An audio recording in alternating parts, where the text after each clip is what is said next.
저희 첫째 마당 1장 진행을 하고 있고요. 그 1장에서 첫 번째 프로젝트 만들었던 것처럼 우리 앱을 만들고 화면에, 즉 화면을 위한 액티비티 main.xml에 버튼을 하나 추가를 했습니다. 그리고 그 버튼의 아이디가 소문자 B로 시작하는 버튼이라고 하는 거를 알고 있는 상태고요.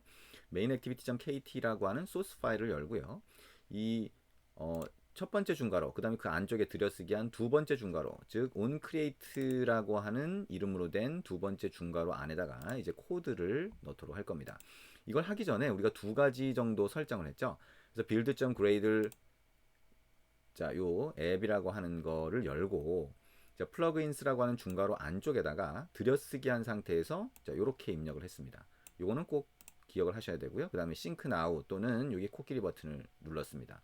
그리고 세팅스라고 하는 거 안에 들어가서 세팅스 안에 들어가서 에디터 제너럴 오토 임포트라고 하는 데로 갔죠. 그래서 이 코틀린이라고 하는 항목에 체크박스를 전부 다 체크해주고 OK를 눌렀습니다.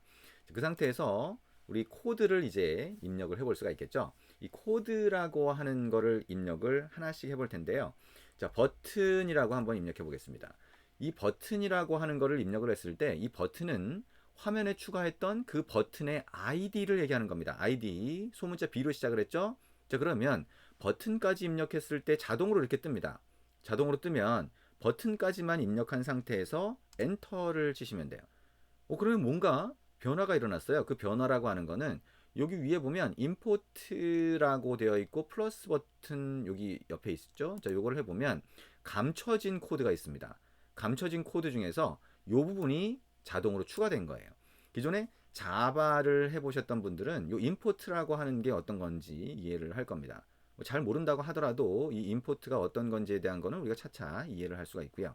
이 임포트라고 하는 거에서 요게 추가가 된다면 자동으로 추가됐으니까 사실은 이거를 자세하게 알 필요는 없고요. 이게 어떤 의미인지는 나중에 우리가 또 차차 알게 될 겁니다. 자, 요게 자동으로 추가가 됐고 이게 추가가 되면 아이디를 이용해서 화면에 추가했던 이 버튼을 바로 사용할 수 있습니다. 이것도 기존에 자바로 앱을 만들어 보셨던 분들은 이 버튼을 사용할 때 필요한 작업들이 있어요. find view by id라고 하는 걸 이용해서 버튼을 찾는 과정이 필요한데 그 과정이 필요 없다라고 하는 것을 아실 수가 있을 겁니다. 코틀린에서도 그런 것들을 사용할 수가 있는데요. 일단 여기에 id라고 하는 거를 그대로 이용해서 버튼을 사용할 수 있다라고 보시면 됩니다. 대신 주의할 거는 id가 대소문자 구분을 하고 버튼이라고 하는 id만 입력한 상태에서 아래쪽에 이렇게 뜨죠. 그러면 그때 엔터를 입력해서 이 임포트라고 하는 게 자동으로 들어가도록 만들어줘야 된다는 겁니다. 그러면 버튼이라고 하는 게 있는 상태에서 점을 입력합니다. 공백이 들어가면 안 되고요. 자, 점이 들어가고요. 자, set on click까지 한번 입력을 해봅니다. 그러면 자, set on click에서 O하고 C가 대문자입니다. 여기까지만 입력을 해보면 자, 이렇게 set on click listener라고 하는 게 보이죠? 그 중에 중괄호로 표시된 두 번째 거가 있습니다. 자, 이게 몇 번째 건지는 뭐 별로 크게 중요하지는 않고요. 자, 뒤에 중괄호 표시가 된 거를 선택하고 엔터를 칩니다. 그럼 이렇게 되죠. 다시 한번 엔터를 쳐서 이 중괄호 안에서 뭔가 입력을 하도록 합니다.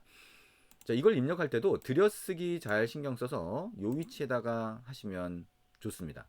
들여쓰기 자체가 안 한다고 해서 에러가 나는 건 아닌데요. 그래도 들여쓰기를 잘 하는 습관을 처음부터 길러주셔야 되겠죠. 그리고 또 한 가지는 이렇게 입력을 할 때 이 회색 부분이 있습니다. 이 회색 부분은 우리가 입력하는 게 아니에요. 얘가 자동으로 보여주는 겁니다. 그래서 요거는 입력하시면 안 됩니다. 입력할 때.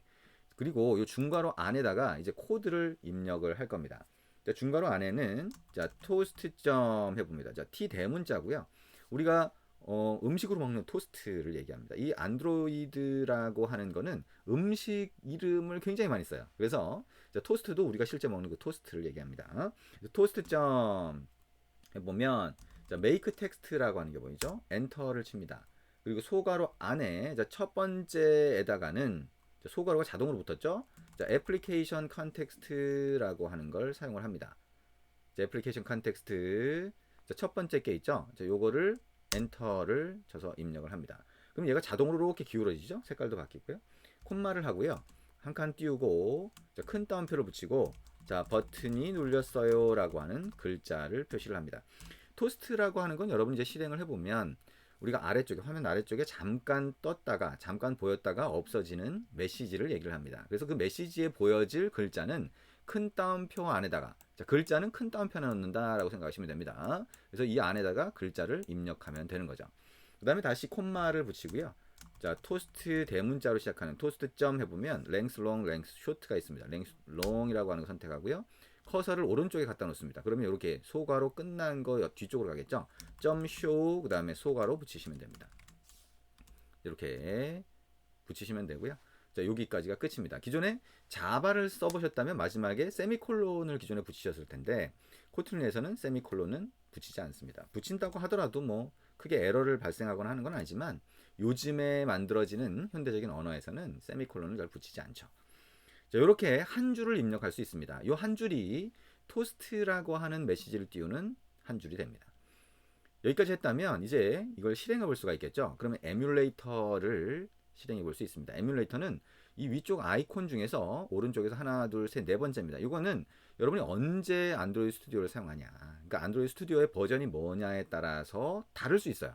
이 모양을 요거 보시면 돼요. 모양을 보면 자, AVD 매니저, AVD라고 하는 거는 자, 클릭해 보면 자, 안드로이드 버추얼 디바이스 매니저라고 하죠. 버추얼 디바이스는 뭐 간단하게 하면 가짜 단말기입니다. 가짜 단말기. 여러분이 진짜 단말기가 있으면 진짜 단말기를 연결해서 실행해 보시면 되고요. 가짜 단말기는 우리가 요 가짜 단말기를 하나 만들어서 에뮬레이터라고도 부르는데 띄울 수가 있는 거죠. 이전에 만들었던 게 이렇게 보일 겁니다. 그러면 실행을 해서 자, 에뮬레이터를 다시 띄우면 될 겁니다. 에뮬레이터가 뜨기 시작했다라고 하면 요거는 이제 닫아주면 되고요. 자, 에뮬레이터는 한번 띄우면 종료하지 않으셔도 돼요. 요걸 누르면 종료가 되는데 종료하지 않으셔도 되고요.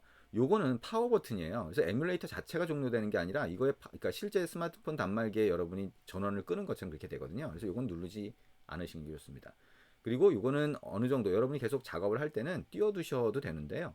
이 에뮬레이터가 CPU나 메모리를 굉장히 많이 차지를 해요. 그러다 보니까 그러니까 노트북이나 PC에 사양이 좀 좋은 걸 사용하시는 게 좋고요. 사양이 조금 떨어진다라고 하면 그래서 조금 이게 속도가 오래 걸린다라고 하면 실제 단말기를 연결해서 실제 단말기에서 테스트하는 걸 권장을 합니다.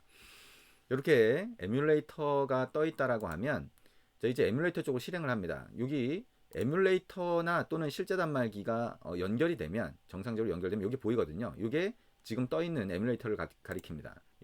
가보면 이 에뮬레이터의 이름이 이렇게 붙어 있는 거죠. 그래서 픽셀2 API 30이라고 하는 것이 붙어 있는 겁니다. 그럼 이걸로 실행을 해봅니다. 이 실행 버튼, 이게 선택된 상태에서 실행 버튼을 누르면 앱이 실행이 됩니다. 앱이 실행될 때까지 이 아래쪽에 진행되고 있다라고 하는 메시지가 나올 텐데요. 그레이들이라고 하는 게 요 진행 과정을 담당을 합니다. 그래서 요 진행을 하고 나면 얘가 내부에서 빌드 또는 컴파일이라고 하는 과정을 거친 다음에 이 안드로이드 스마트폰이 이해할 수 있는 형태의 프로그램으로 얘가 변환을 해주는 거예요. 그 변환이 다 되면 그 설치 파일을 만들게 되고요. 설치 파일은 APK라고 하는 걸 아시는 분들이 많을 거예요. 그 파일을 만들고 내부에서 자동으로 이쪽으로 옮겨줍니다. 복사를 해주고요. 그 다음에 APK 파일을 여러분이 손으로 클릭해서 실행해야 되는 건데 얘가 알아서 실행까지 해줍니다. 그리고 설치가 되면 첫 번째 앱의 화면을 띄워주는 거죠. 이렇게 떴죠? 우리가 추가했던 버튼이 떴네요. 버튼을 눌러보면 이렇게 아래쪽에 버튼이 눌렸어요 라고 하는 글자가 보이게 됩니다. 어렵나요? 네, 생각보다는 어렵지가 않죠. 그러니까 버튼을 클릭해서 동작한다라고 하는 게 굉장히 신기한데 이 동작을 위한 코드가 그렇게 많지가 않아요. 우리가 이 코드라고 하는 거는 아직 익숙하지가 않죠. 이 코틀린이라고 하는 거, 그 다음에 자바라고 하는 걸 써보신 분들은 그래도 자바하고 좀 다르긴 하지만 뭔가가 이렇게 입력되는 게 있고, 그죠? 그런 거는 좀 익숙하게 알고 있을 텐데 자바라고 하는 것도 해보지 않고 프로그래밍 언어가 처음이다라고 하면 이 부분이 굉장히 생소할 수는 있어요. 그래도 세 줄만 입력을 한 겁니다. 이 과정에서도 마찬가지로 회색으로 된 부분, 이건 우리가 입력하는 게 아니라는 거는 굉장히 조심하셔야 되고요. 이 세 줄만 입력을 했더니 화면에 추가했던 버튼을 클릭했을 때 동작을 하더라라고 하는 겁니다. 이거는 우리가 꼭 스마트폰이 아니더라도 윈도우용 프로그램 또는 웹에서 만드는 거 이런 것들을 통틀어서 가장 단순한 형태라고 할 수 있어요. 가장 단순한 형태. 그래서 이 안드로이드 앱을 만들다 보면 이제 코틀린이라고 하는 걸 쓰다 보면 자바는 이제 그래도 코드 양이 좀 많은데 코틀린을 쓰다 보면 자바에 비해서 코드의 양이 거의 절반 내지는 3분의 1까지도 줄어드는 경우가 많습니다. 그래서 굉장히 간단한 코드로 뭔가 동작을 시킬 수 있다. 그래서 처음에는 뭔가 좀 더 배워야 되는 부분이 있죠. 그러니까 자바를 했다고 하더라도 코틀린이라고 하는 걸 어떻게 쓰는지를 좀 배워야 되지만 자바의 문법과 즉 자바를 사용하는 부분과 그렇게 또 다르지도 않아요. 그래서 조금만 익숙해지면 코틀린이 훨씬 간결하고 쉽게 쓸 수 있다라고 하는 걸 이해하실 수가 있을 겁니다. 물론 그 과정에는 산이 몇 개가 있는 거죠. 여러분이 힘겹게 산을 몇 개는 좀 넘어야 되지만 그 산을 넘고 나면 훨씬 쉽게 사용할 수 있다라고 생각을 하시면 됩니다.